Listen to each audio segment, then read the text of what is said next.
본문의 제목을 인생을 바라보는 관점이라는 제목으로 말씀을 한번 나눠보기를 원합니다. 여러분, 우리가 인생을 살아가면서 여러 가지의 관점이 있습니다. 누구나 바라보고 싶고 알고 싶고 생각하고 싶은 관점이 있습니다. 그리고 우리가 다 경험했던 관점이 있습니다. 하지만 오늘 본문에 등장하는 사도 바울은 새로운 인생의 관점을 이야기해주고 있죠.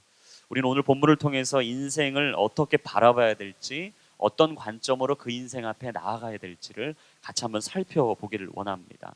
오늘 제가 사진 한 장을 준비했습니다. 이 사진에 나오는 분이 어떤 분인지 여러분들 조금 살펴봤으면 좋겠는데요.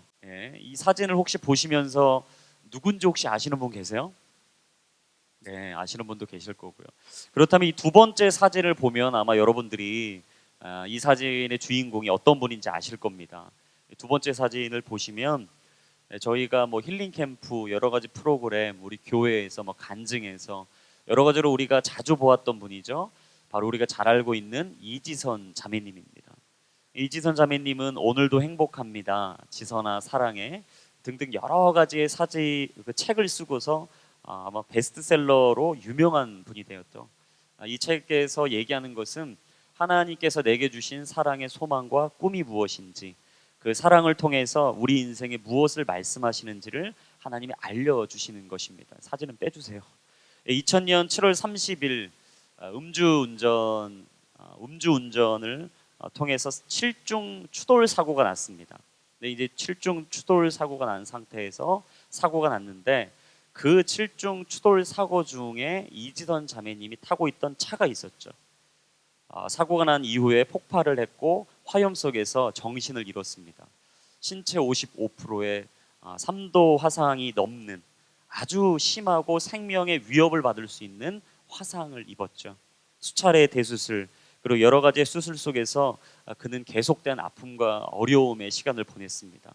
그리고 그 많은 수술 후에 그가 정신이 깨어나서 했던 첫 마디는 무엇이냐? 지금이 몇 년도냐? 시간이 흐르고 세상이 흘러가는 세월조차 알 수 없었던 수많은 시간을 보내고 그녀는 계속된 죽음의 문턱 앞에서 생명의 오고 가는 길을 걸었습니다. 그리고 그는 계속된 이야기 속에서 이런 이야기를 했죠. 아침마다 나를 찾아오는 의사의 발걸음이 꼭 나를 찾아오는 저승사자의 발걸음과 같았다. 그 화상병동에서 울부짖는 많은 아이들과 그 어른들의 울부짖음이 꼭 지옥에서 들리는 울음의 소리와 같았다라고 이야기했습니다. 40번이 넘는 대수술과 재활 치료를 이어서 포기할 수도 있었지만 그녀는 포기할 수 없는 인생의 걸음을 걸었죠. 그리고 그가 책에서 썼던 한 내용 앞에 우리는 다시 한번 숙연해지게 됩니다. 제가 잠시 책에 나왔던 내용을 한번 읽어드리겠습니다. 중환자실에서 있던 36일 동안 18명의 환자가 죽는 걸 밤마다 봤다. 옆 커튼 너머로 사람이 죽어가는데도 나는 살기 위해서 먹어야 했고 거기서 살아나와야만 했다. 그때 나는 그런 생각이 들었다. 내 삶이 분명히 달라졌고 세상 사람들이 보기에 내 모습은 일그러졌지만 이런 내 안에 생명이 있는 이유가 분명히 있다고 나는 깨달았다. 제가 다치고 나니까 사회가 다르게 보이더라. 얼굴이 없어졌을 뿐 저 자신은 달라지지 않았는데도 불구하고 완전 주변으로 떨어진 마음을 경험했다. 그 상황을 겪으면서 장애인과 노인 그리고 소외당하는 사람들의 마음을 깨달아 알게 됐다. 사고 후에 2004년에 이지선 자매님은 미국으로 자신의 인생의 길을 떠났습니다. 그리고 그 유학의 길에서 미국에 있었던 보스턴 대학교, 콜롬비아 대학에서 석사 학위를 따게 되죠. 그리고 많은 사람들을 위해서 살겠다 고백하며 재활 상담, 사회복지를 전공합니다. 그리고 드디어 2016년 올해죠. 6월 10일 날 미국에 있는 UCLA에서 박사학위를 땁니다. 어떻게 하면 장애인들을 장애인이 아닌 한 사람으로 살게 할까? 그리고 그 인생 앞에서 어떻게 사회의 신원을 바꿀 수 있을까를 연구하다가 드디어 박사학위를 따게 된 거죠. 바로 이 사진에 나오는 세 번째 사진이 바로 이지선 자매님이 인생의 고난 가운데 인생의 승리를 얻은 사진입니다. 그리고 그녀는 마지막 한마디를 남깁니다. 그럼에도 불구하고 내가 살아남아야 있을 이유를 나는 분명히 알게 됐다. 여러분, 남자라도 감당하기 힘든 이 상황들, 여러 가지 역경과 어려움들, 아마 그녀가 겪었어야 될 수많은 일들을 우리가 생각해 본다면 참 어려운 시절이었을 것이다 라는 것을 알게 됩니다. 하지만 그녀는 이 시간 속에서 인생의 관점이 바뀌었다고 이야기하죠. 바울도 마찬가지였습니다. 수많은 핍박과 어려움, 역경 가운데서도 바울이 한 가지 알게 된 것은 무엇이냐? 내 인생을 바라보고 내 인생을 주목하는 관점이 바뀌었다라는 것이죠. 수많은 핍박과 조롱, 역경의 시간은 바울로 하여금 새로운 인생의 관점을 볼 수 있는 눈을 열어주었던 것입니다. 오늘 바울이 12절부터 26절까지 자신의 간증을 쭉 이야기합니다. 내가 이런 삶을 살았습니다. 내가 이런 상황에 놓였습니다. 그리고 나는 이런 사람들의 이야기를 들었습니다. 그리고 나는 이런 마음을 갖게 됐습니다.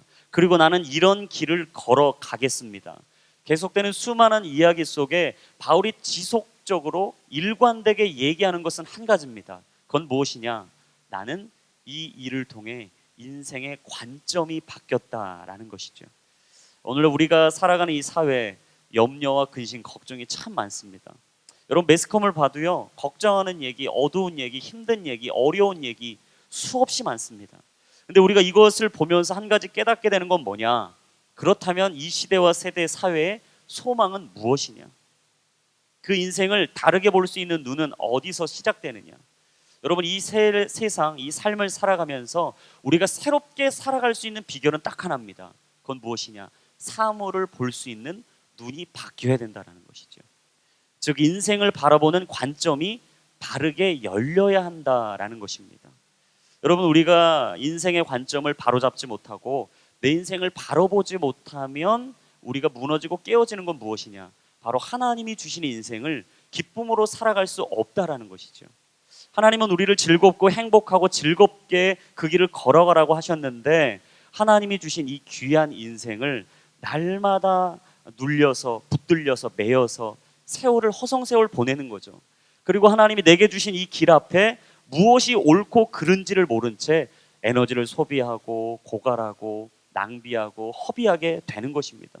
하지만 여러분, 결국 삶을 삶답게, 인생을 인생답게, 하나님이 주신 것을 주신 것답게 살아갈 수 있는 것 딱 하나, 바른 해석과 판단을 가지고 바른 반응과 대안을 가지고 살아야 한다라는 것이죠. 여러분, 그래야만 우리가 사물을 볼 수 있는 새로운 눈이 열립니다. 그래야 인생을 인생답게 살아갈 수 있는 관점이 열리는 거죠. 여러분, 그렇다면 사물을 볼 때 바르게 보는 건 굉장히 중요한데, 그러면 어떻게 해야 그 눈이 열리냐? 어떻게 해야 그 인생을 볼 수 있냐? 우리가 한번 알아야 되는데요. 한마디로 얘기하자면 이거예요. 믿음으로 봐야 인생이 보이고 사물이 바르게 열린다라는 것입니다. 여러분, 우리 안에 믿음이라는 이 두 글자가 뿌리내려 있을 때 우리는 인생을 볼 수 있는 눈이 새롭게 열린다는 거죠. 내게 주어지고 내게 놓여있는 이 인생이 하나님의 것임을 깨달아 알 수 있는 것 딱 하나, 믿음으로 내 인생을 보기 시작할 때, 저는 우리 인생에 믿음으로써 우리 인생을 볼 수 있는 눈이 열리기를 예수님의 이름으로 축복합니다.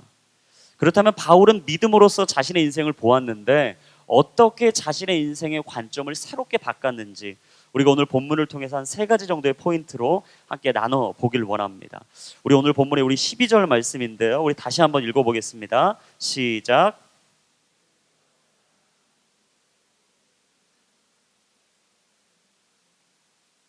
여러분, 보시면 12절에 이렇게 이야기하죠. 형제들여, 내가 당한 일이 오히려 복음의 진보를 가져왔다는 것을 알기를 원합니다. 그러니까 바울은 첫 번째, 믿음으로 사물을 판단했다라는 것입니다.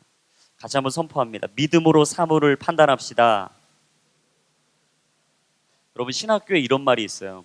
사명자는 죽지 않는다. 다만 죽도록 고생할 뿐이다. 죽겠다고 신학교 가놓고도 우스갯소리로 이런 얘기 하는 거예요. 사명자는 죽지 않는다. 하지만 죽도록 고생할 뿐이다. 모두가 사명의 길을 걷지만 우리가 기꺼이 걸어야 될 한 가지 길은 무엇이냐? 죽도록 고생해야 되는 그 길이라는 것이죠. 여러분, 우리가 잘 살고 믿음대로 살고 하나님의 말씀 따라간다고 다 좋은 거 아닙니다. 다 잘 되는 거 아닙니다. 누구나 편한 길 가는 거 아닙니다.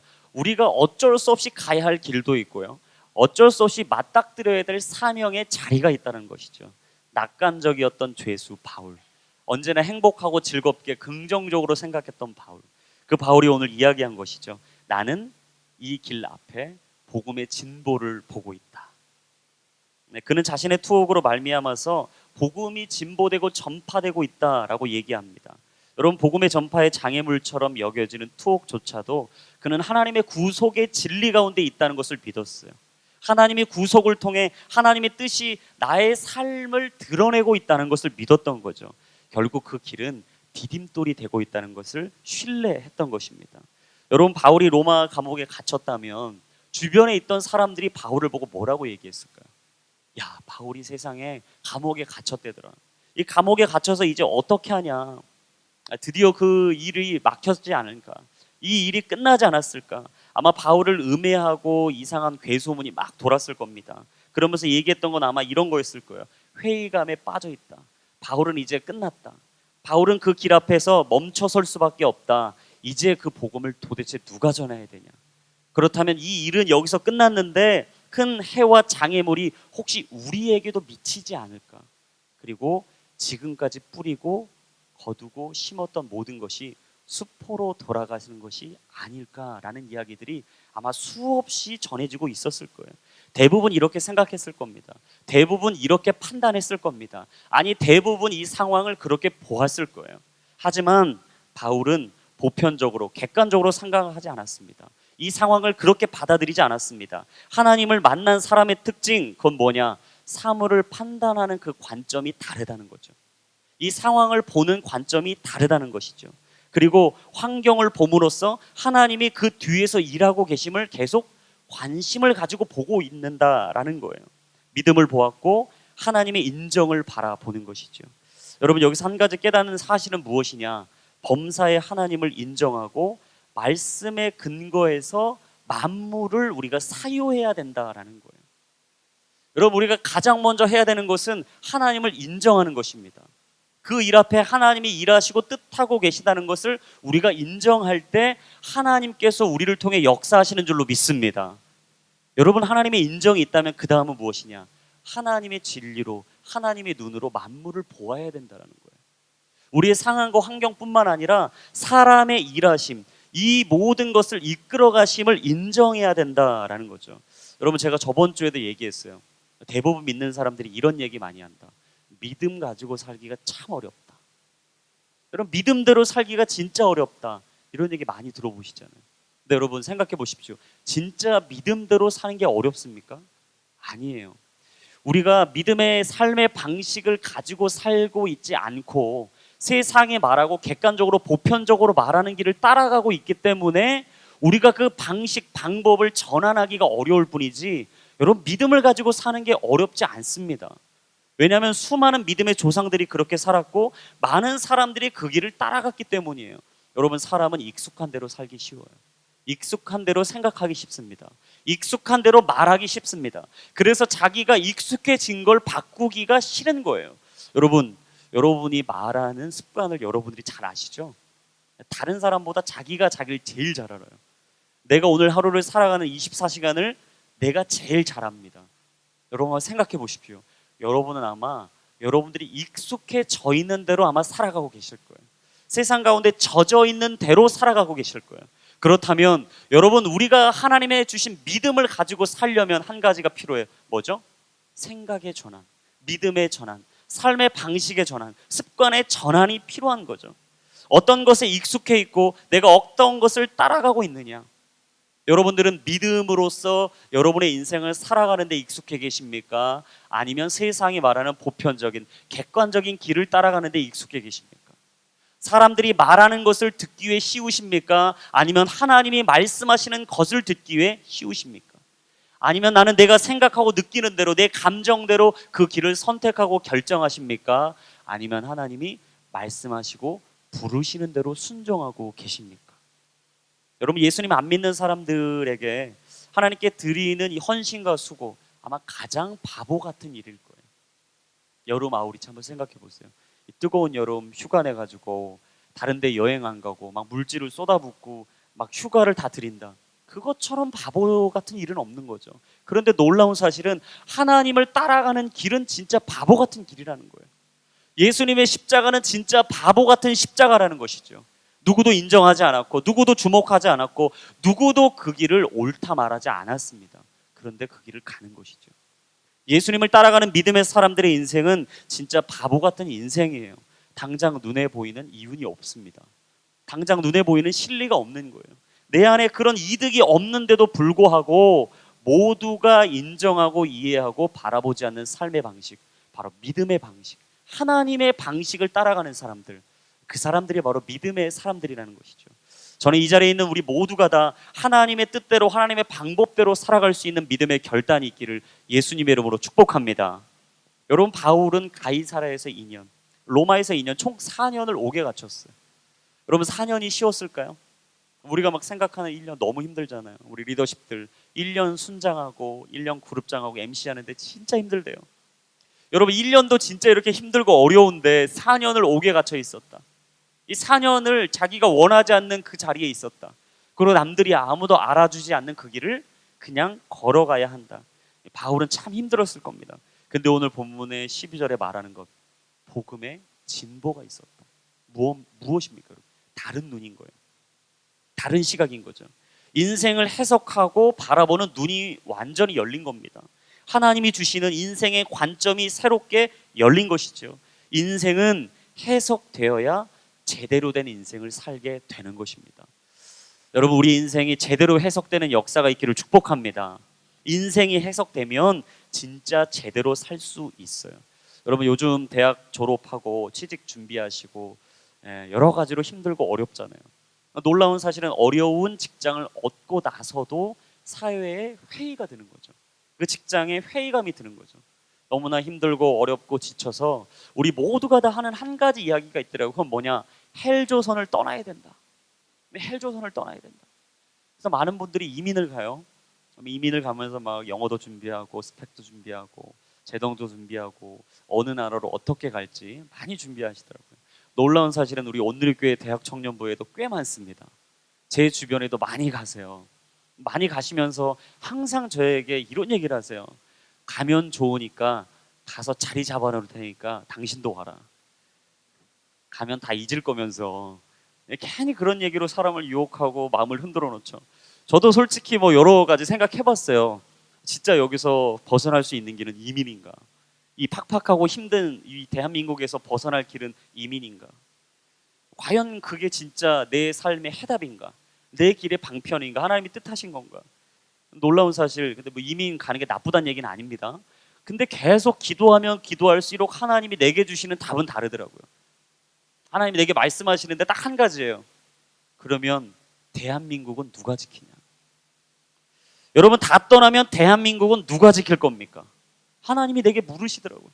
야, 다 떠나면 그럼 대한민국 누가 지키냐? 너도 가고 너도 가고 나도 가고 모두가 가면 에브리바디 모두가 가면 누가 지키냐 이 땅은? 제게 계속 하나님이 말씀하시는데 넓은 길이 아니라 좁은 길을 가야 된다. 여러분, 이민 가는 게 좁은 길이 아니라요, 이 땅에 사는 게 좁은 길입니다. 여러분이 그 직장을 지키는 게 좁은 길입니다. 이 세상에서 믿음을 지키시고 고수하는 게 좁은 길입니다. 이 말씀을 부둥켜 안고 오늘도 그 자리에서 믿음의 씨름을 하는 것, 여러분, 그게 좁은 길입니다. 다른 걸 하지 않아도 이 세상 앞에 흔들리지 않는 이 말씀 하나를 가지고 살아계신 하나님을 내가 보겠노라고, 그리고 그 말씀이 불변의 진리임을 내가 오늘도 그들에게 선포하겠노라고. 직장에서 분별해서 사는 것이죠. 다르게 사는 것이죠. 다른 사람들이 따라가는 그 길을 가지 않고 내 길, 믿음의 길, 십자가의 길, 하나님의 길을 따라가는 것, 저는 그 길이 진짜 생명의 길, 좁은 길인 줄로 믿습니다. 여러분, 그 길 앞에 날마다 담대하십시오. 믿음으로 가십시오. 하나님이 여러분들을 주목하고 계십니다. 제가 그 마음을 딱 드니까요, 제 안에 복잡했던 마음이 싹 해결되는 거예요. 하나님의 특징, 하나님이 내 안에 임하시면 복잡했던 내 삶이 단순해진다. 여러분, 복잡한 생각이 있으십니까? 그건 하나님께 여러분 기도 안 하고 있는 증거입니다. 여러분, 내 마음이 막 소용돌이가 치세요?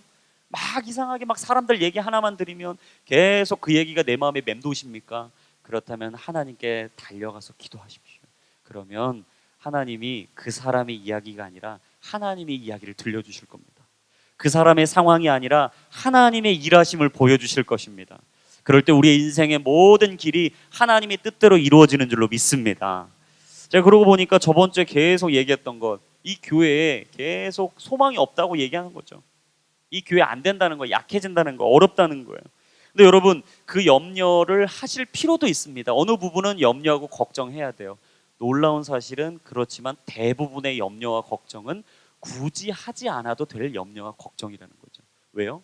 2000년 역사를 보면 교회는 한 번도 망했던 적이 없습니다. 왜요? 하나님의 교회는 망하지 않기 때문이죠. 하나님의 교회는 망하지 않습니다. 하나님은 교회를 통해 일하십니다. 하나님의 교회를 소망으로 이 세상에 삼으시는 줄로 믿습니다. 2000년 역사에서 그러셨어요. 모든 교회를 통해 역사하셨어요.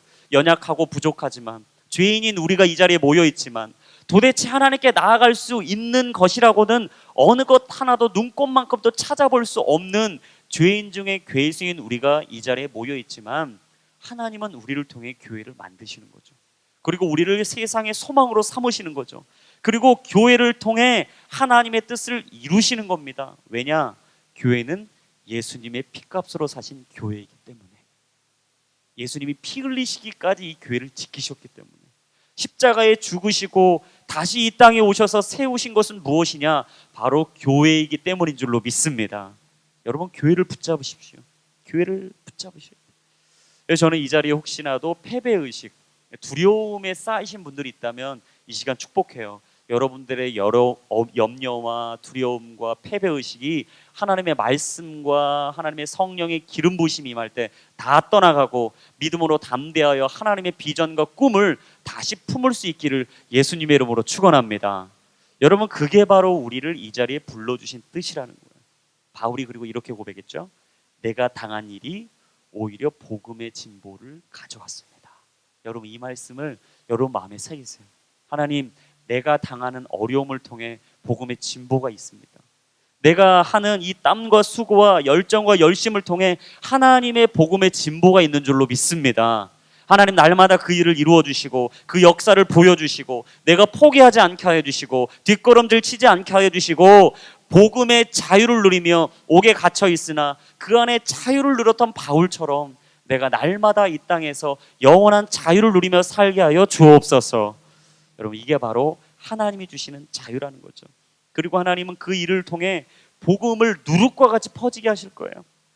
하나님은 우리 인생의 어느 것 하나도 허투루 쓰시지 않기 때문입니다. 모든 것이 모여 하나님의 뜻이 되고, 모든 것이 모여 하나님의 역사가 되고, 그것이 바로 로마서 8장 28절에 나와 있잖아요. 우리 믿음으로 한번 선포합시다. 시작. 우리는 하나님을 사랑하는 사람들, 곧 그분의 뜻을 따라 하나님의 부르심을 받은 사람에게는 모든 것이 합력해 선을 이루는 줄 압니다. 하나님의 종합과 퍼즐 안에 우리의 인생이 있고 하나님의 그림 안에 우리의 뜻이 있으니 그 길을 믿음으로 걸어가십시오. 그리고 포기하지 마십시오. 마침내 하나님이 그 작품을 완성하실 겁니다. 그때 우리는 마지막 하나님 나라 가는 그때 하나님이 나를 통해 역사하셨다고, 하나님이 인생이 어떤 것인지 내가 보았노라고 노래하고 고백하는 아름다운 때가 오는 줄로 믿습니다. 오늘 두 번째 우리 13절과 우리 14절 말씀입니다. 같이 한번 읽겠습니다. 시작.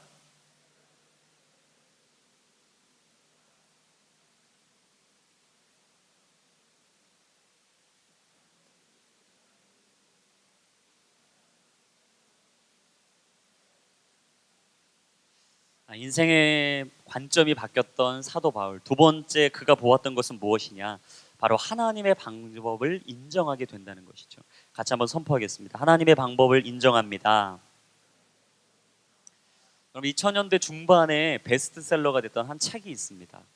조엘 오스틴 목사님이 쓰셨던 긍정의 힘. 그리고 우리가 리우 올림픽에서 계속 되뇌었던 세 가지의 말이 있죠. 할 수 있다, 할 수 있다, 할 수 있다. 지금 바울이 말하고 있는 것은 막연한 긍정이 아닙니다. 막연한 할 수 있다가 아닙니다. 내 안에 읊조리고 내 안에 되새기는 주문이 아닙니다. 낙관적으로, 긍정적으로, 낙천적으로 그 상황을 보고 있는 고백이 아닙니다. 그냥 밝았기 때문에, 사도 바울이 좋은 걸 보았기 때문에, 앞으로 긍정적인 삶이 있을 거기 때문에 이렇게 고백하는 게 아니라 바울은 믿음과 신앙으로 고백하고 있는 것이죠. 여러분, 신앙은, 믿음은 상황을 다르게 보는 관점이 열리는 것뿐만 아니라 하나님의 방법을 인정하게 됩니다. 신앙은 기질이나 천성에 관한 문제가 아닙니다. 신앙은 기질과 천성을 뛰어넘는 겁니다. 제가 하나님을 믿기 전에 이 놀라운 사실은 정말 소극적이었던 사람이에요. 그러니까 지금 여러분 앞에서 이렇게 설교하고 있는 저를 상상할 수는 없어요. 왜냐, 제가 초등학교 때 여러분 자연농원 아시죠? 지금의 뭐로 바뀌었죠? 에버랜드. 옛날에는 거기 가는 거 소원이었잖아요. 거기 소풍 가고 버스 대절해서 막 거기 가고, 이게 로망이었잖아요. 로망. 국민학교 때죠. 국민학교 때 이제 거기를 가는 거예요. 가는데 우리 담임 선생님이 너무 싫었어요. 왜냐하면 갑자기 우리 아이들에게 서로 돌아가면서 장기 자랑을 시키자는 거예요. 제가 정말 누구 앞에서 노래하거나 뭐 웅변하고 이거 너무 싫어하거든요. 제 순서가 점점 다가옵니다. 막 목을 조여오고 있는 거예요. 숨통이 조여오면서 과연 내가 이 상황을 모면할 수 있는 방법은 뭘까? 막 이 어린 나이에 막 그걸 생각했어요. 이거 어떻게 하면 되지? 어떻게 하면 되지? 생각하다 제가 정말 얄팍하게 생각했던 한 가지 아이디어는 뭐냐? 자는 척을 하자. 말도 안 되는 방법을, 여러분, 사람이 안 자면 막 눈이 막 이렇게 되잖아요. 옆에 다 아는데 막 자는 척을 하는 거, 죽어도 야 기환아 막 이런데도 꼭 막 안 일어난 거죠. 아시지만 넘어가 주신 거예요. 그 정도로 제가 사람 앞에서 말하는 걸 안 좋아해요. 6학년 때 저희 담임 선생님이 서로 남자 여자 좀 이렇게 좀 소통하라고 해주셨던 게 뭐냐면, 그때 여러분 기억나십니까? 이게 책상이 이게 딱 붙어 있었잖아요. 그러니까 두 사람이 한 책상에 앉는 거잖아요. 표정은 전혀 너는 그런 학교 다녀 표정이신데 전 좀 어려운 학교 다녔어요. 이게 또 둘이 앉아야 되는데 한쪽은 남자, 한쪽은 여자예요. 왜 선생님 왜 그런지 모르겠는데, 자기가 온 순서대로 왼쪽은 남자가, 오른쪽은 여자가 앉으라는 거예요. 그러니까 어떻게 됩니까? 이 누가 이게 먼저 와서 앉으면 참 편한데, 이 제가 한 건 뭐냐면 먼저 가서 여자 앞에 앉는 게 부끄러우니까 정말 학교를 일찍 가가지고 제 자리를 먼저 맡아놓은 거예요.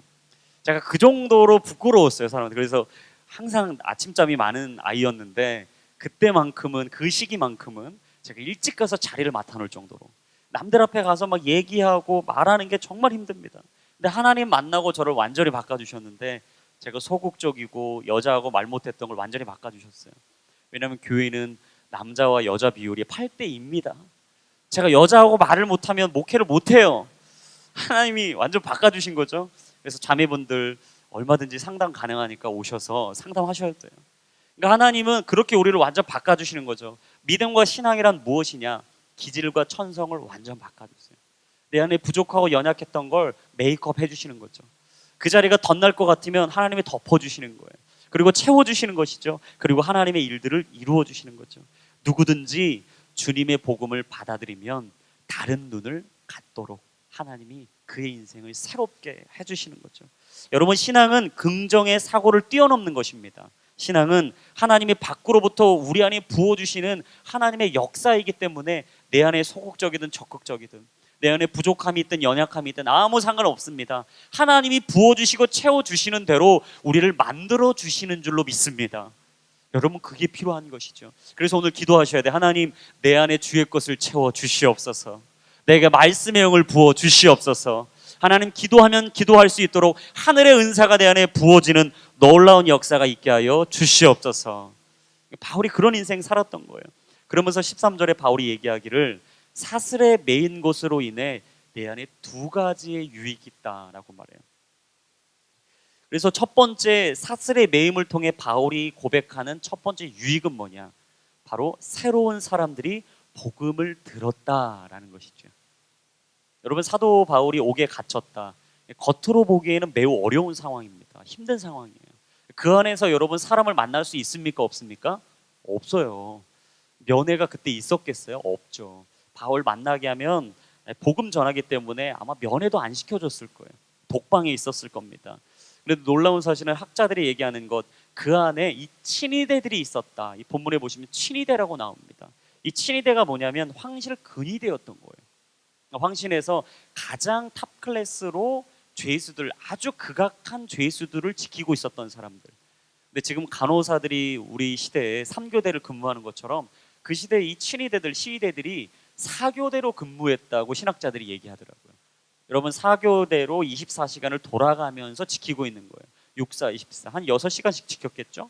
쭉 지키고 있는데 그들이 바울 곁을 떠나면 안 돼요. 왜요?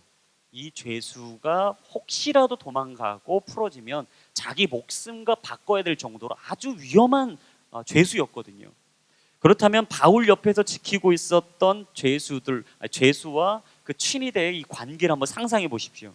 여러분 얼마나 복음 전하기 아주 좋은 기회입니까? 만날 수 없는 사람을 만난 거예요. 바울이 절대 갈 수 없는 자리까지 간 겁니다.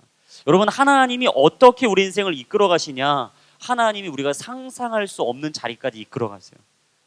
전혀 상상할 수 없는 사람들을 만나게 하세요. 여러분 저는 하나님이 우리의 인생을 전화위복, 오히려 위기가 기회가 되는 것으로 이끌어 주시는 줄로 믿습니다. 여러분 그걸 믿으셔야 돼요. 바울은 하늘의 기회를 보았던 거죠. 남들이 보지 않고 볼 수 없었던 것을 보았던 사람, 그게 사도 바울이었습니다. 똑같은 상황에 놓여도요, 하나님의 뜻을 보는 사람이 있고 하나님의 역사를 보지 못하는 사람이 있어요. 하나님이 그의 인생을 여기까지 이끌어 주셨는데 그걸 못 보는 사람이 있고요, 그걸 보는 사람이 있어요. 그게 바로 하나님이 주신 것을 붙잡느냐 놓치느냐의 싸움인 거죠. 그리고 두 번째 바울에게 유익이 있었다 말하는 것은 뭐냐? 바로 새로운 일꾼들이 세워졌다라는 거예요. 13절에 이제 뒤쪽으로 넘어오시면 새로운 일꾼들이 세워졌다. 14절에 바울이 옥에 갇힘을 통해 수많은 복음의 전도자들이 일어났다. 오히려 갇힌 것이 전화 위복이 되었다. 놀라운 일이죠. 여러분 바울이 갇혔는데 사람들이 듣고 그 일을 보고 일어났다. 분명히 사람들이 처음 느꼈을 건 뭐예요? 야 나도 저렇게 되면 어떡하지? 나도 저렇게 힘들어지면 어떡하지? 나도 어려워지면 어떡하지? 아마 그런 생각이 있었을 텐데 오히려 바울의 영적인 공백을 메워줄 믿음의 사람들이 구름대같이 일어났다는 거죠. 하나님께서는 그분의 일을 시작하시면 멈춤이 없으시는 거예요. 하나님이 한 번 그 일을 작정하시면 우리 인생에 하나님이 뜻하신 그 일을 지금 출발선에서 땡 하고 출발하시면 하나님은 그 일을 반드시 완성하시고 이루시는 줄로 믿습니다. 여러분 그걸 신뢰하시고 붙잡으셔야 돼요. 시편 139편의 말처럼 하나님은 신묘막측하신 분이에요. 그리고 그의 행사는 기이하신 분인 거죠. 얼마나 위대하시고 놀라우신지 하나님은 그 일을 멈추지도 않으시고 그 일을 포기하지도 않으시고 마지막까지 그 일을 완성해 가시는 분, 오히려 위기를 도리어 기회로 바꿔주시는 분, 내 인생의 위기를 기회로 삼아주시는 분, 내 인생의 끝이라 말하는 벼랑 끝을 하나님의 비상을 창공할 수 있는, 아름다움의 길을 걸어가고 날아갈 수 있는 하나님의 기회로 바꿔주시는 분, 그분이 바로 여호와 하나님이라는 거죠. 근데 저는 이 14절을 묵상하다가 이 한 가지를 좀 더 보게 됐어요. 그건 뭐냐? 하나님의 한 사람의 영향력, 그 거룩한 사람의 영향력을 보게 된 거죠. 여러분 많은 형제들에게 선한 영향을 끼쳤습니다. 그리고 그가 구름대같이 일어났죠. 한 사람의 믿음, 한 사람의 기도, 이 한 사람의 예배가 얼마나 귀하고 소중한지 우리가 바울을 통해서 알게 돼요. 여러분 한 사람의 영향력 하면 제가 묵상하다가 이 짐 엘리엇 선교사님이 떠오르더라고요. 미국에서 하나님의 마음을 부어주시고 5명의 젊은이들이 일어났죠. 그리고 남미에 있는 에콰도르로 떠납니다. 그리고 그곳에서 하나님이 말씀하시는 복음을 전합니다. 놀라운 사실은 경비행기를 타고 그들이 와다니족에 도착하자 그 비행기에서 내리자마자 복음을 전하지도 못했어요. 사실은 전하지도 못하고 목숨을 잃어버리게 되죠. 누구나 다 그 상황을 보고 손가락질했습니다. 어이없고 황당한 일이라고 얘기했습니다. 그리고 미국 타임즈에서는 일면에 이런 기사를 내죠. 이 무슨 낭비인가? 이 무슨 헛된 일인가? 이 무슨 어이없는 일인가? 왜 그 젊은이들의 목숨을 이렇게 쉽게 버려야만 하는 것인가? 하지만 하나님은 그 일 앞에 다른 방법을 준비하고 계셨습니다. 짐 엘리엇 선교사님의 아내와 그와 동행했던 모든 가족들은 그 일을 포기하지 않았죠. 그리고 다시 그 와다니족에게 나아갔습니다. 놀라운 사실은 와다니족의 관습의 하나는 여자는 죽이지 않는다는 거예요. 여자는 목숨을 뺏지 않는 관습이 있었던 거예요. 여러분 그래서 짐 엘리엇 선교사님의 이 아내는요 열심히 복음을 전합니다. 그리고 하나님이 주신 마음을 가지고 품기 시작하죠. 시간이 지나고 세월이 흐릅니다. 그들을 죽였던 그 와다리족의 수장과 추장과 리더들이 바뀌었어요. 변했어요. 복음을 받아들였어요. 그리고 한 교회의 목사가 됐어요. 지도자가 됐어요. 드디어 그 민족과 그 족속에게 하나님의 복음이 들어가기 시작했던 거죠. 여러분 기억하십시오. 하나님은 우리가 생각하는 방법이 아닌 하나님의 방법대로 우리의 인생을 빚어가시는 줄로 믿습니다. 그리고 마지막 지금 엘리언 선교사님이 남겼던 한마디, 영원한 것을 얻기 위해 영원하지 않는 것을 버리는 자는 결코 어리석은 자가 아니다. 사랑하는 여러분, 하나님의 방법을 신뢰하십시오. 그리고 하나님의 방법을 인정하십시오. 하나님이 이끄시는 대로 가십시오. 하나님이 불러주신 자리에 서 계십시오. 하나님이 말씀하실 때 그 말씀을 신뢰하십시오. 그리고 하나님께서 더 높은 곳으로, 더 하나님이 말씀하신 그 자리로 나를 오르게 하시고 나아가게 하실 것을 오늘 이 시간 믿게 되기를 예수님의 이름으로 축복합니다. 그럴 때 하나님은 주의 뜻으로 우리를 만들어 가실 거예요. 그리고 여러분들이 있어야 될 그곳에 우리를 세워 주실 줄로 믿습니다. 그렇게 오늘도 그 마음을 가지고 믿음으로 승리하시고 하나님의 뜻을 가지고 나아갈 수 있기를 예수님의 이름으로 축복합니다. 우리 마지막 15절부터 18절까지 말씀입니다. 같이 한번 읽습니다. 시작.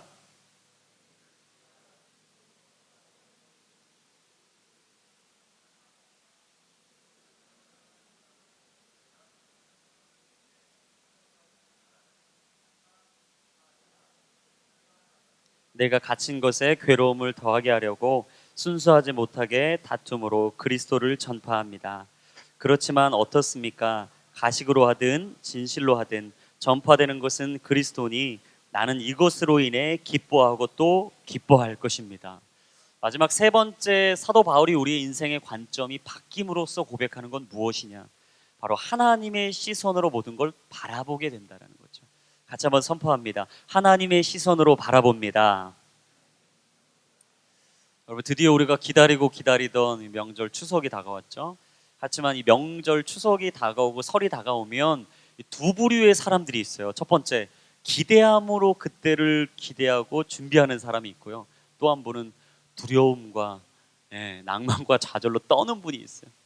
가면 또 그 얘기 듣기 싫은 거죠. 너 도대체 언제 직장 얻을래? 언제 결혼할래? 언제 남자 데리고 올래? 언제 이쁜 신부 데리고 올래?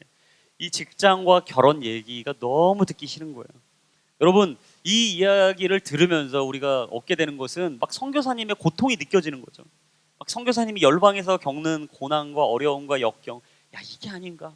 아마 이 자리에 대부분 청년들이 비슷한 생각과 마음으로 추석을 맞이할 수 있을 텐데, 여러분 여튼 뭐 그 논의와 뭐 여러 가지 논리를 떠나서 생각해 보십시오. 어른들이 우리에게 얘기하는 요점은 뭐죠? 좋은 사람 만나라는 거죠. 좋은 직장 얻어서 열심히 살라는 거죠. 딱 하나입니다. 너의 인생이 잘 되길 원한다. 여러분, 바울이 참으로 부드럽게 지금 본문에서 오늘 얘기를 하고 있지만 바울이 들었던 감정은 어땠을까요? 저는 좀 격양됐을 것 같더라고요. 지금 억양의 톤이 조금은 높아져서 막 분노하고 화를 낼 수도 있을 것 같아요. 근데 15절부터 17절에 보시면 매우 침착하게 얘기하고 있습니다. 두 부류의 사람들이 있었거든요. 자신을 지지하고 옹호하며 오히려 나를 위해 대신해서 복음을 전하는 한 부류와, 오히려 바울을 미워하고 시기하고 질투해서 인간적인 욕심과 경쟁심으로 인해서 바울을 누르고 자신이 오히려 사도가 되고 싶었던 또 한 부류들. 여러분, 이 두 부류가 공존하고 있는 상황을 보면서 사도 바울이 도대체 어떤 마음이 들었을까? 저는 매우 힘들고 어려웠을 것 같아요. 근데 바울이 얘기하는 건 뭐냐? 어떤 동기로 하든 전해지는 건 그리스도니 이 모든 것이 뭐다? 유익합니다. 여러분, A든 B든 모든 것이 하나님의 뜻대로 하니 하나님이 이름이, 하나님의 역사만이 이곳에 서게 될 것이다 라는 바울의 고백. 여러분 기억하십시오. 아무리 은혜 충만, 성령 충만해도요, 우리 인생에 늘 어려움은 다가와요.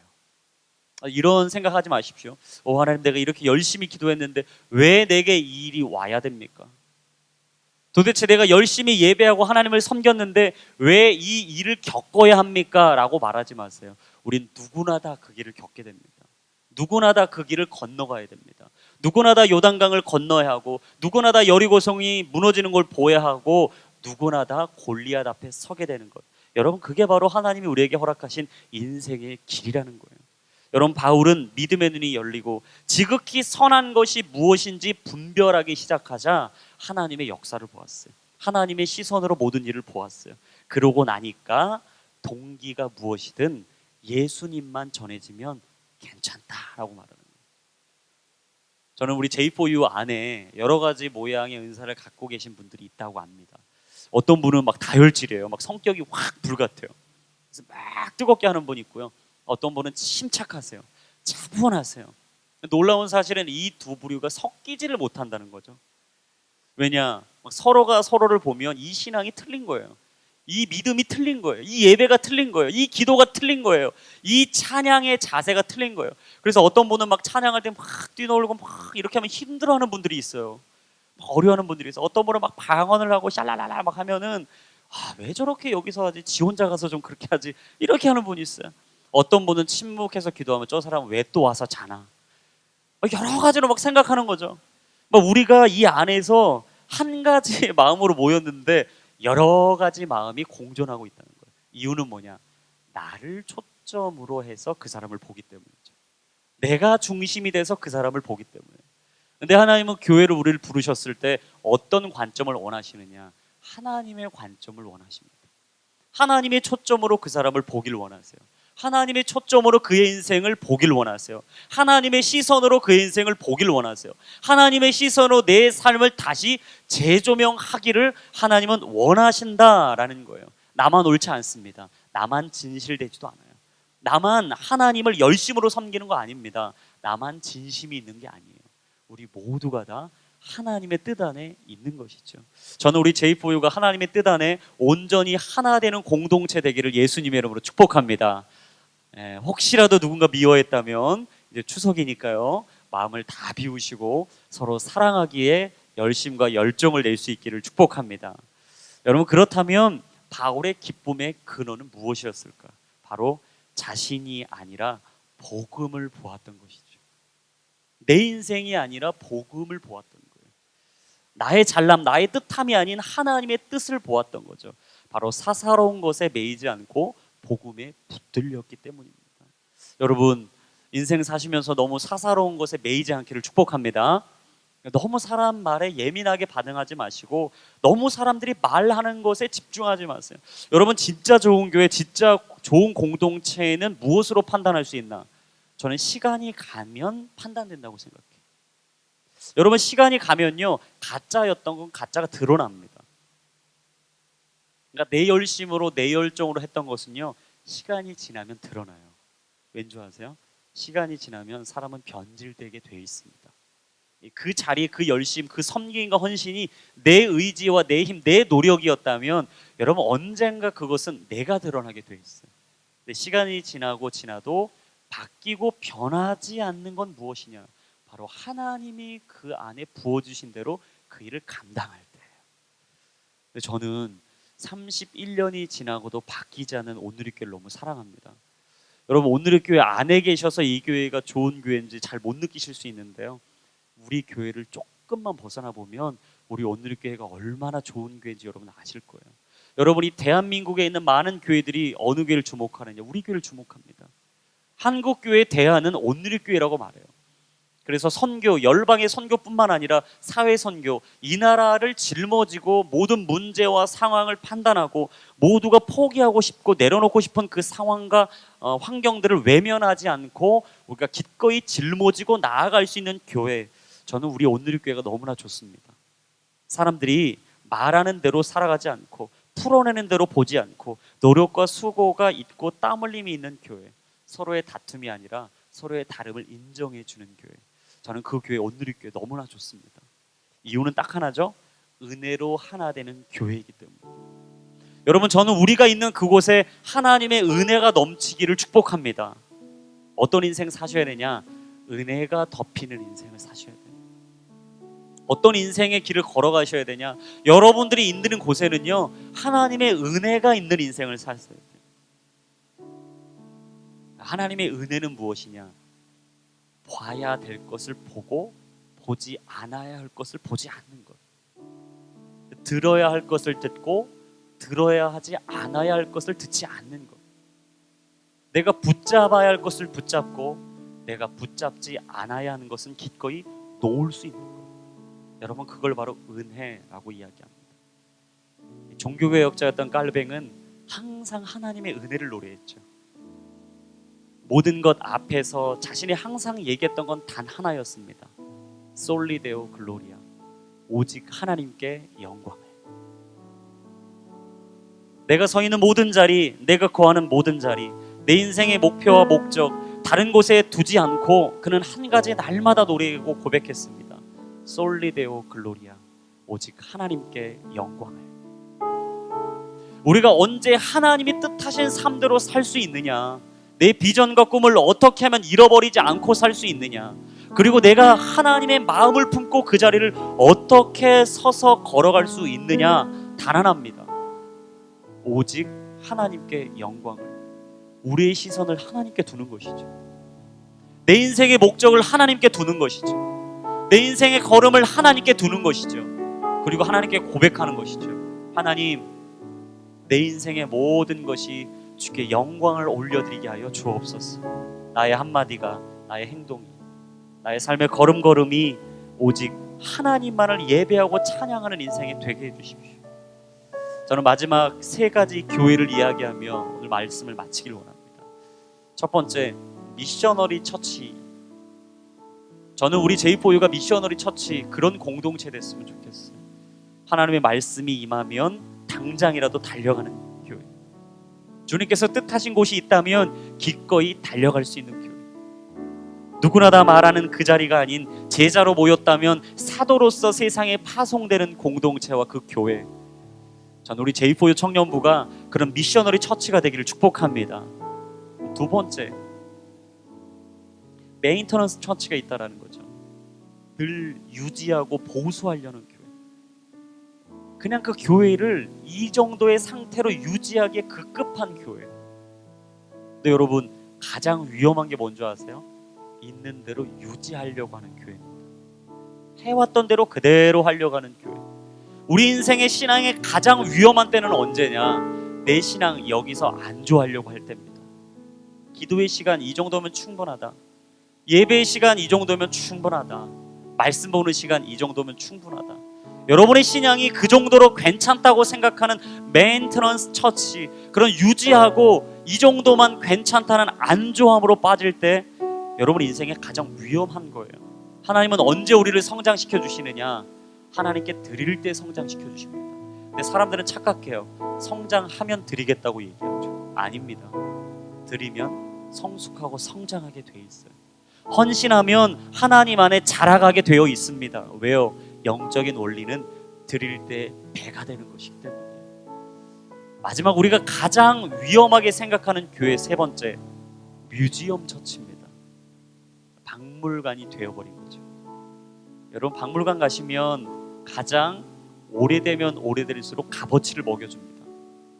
얼마나 흔적 없이 유지하고 그대로 두었냐에 따라서 그 물건의 값어치가 매겨져요.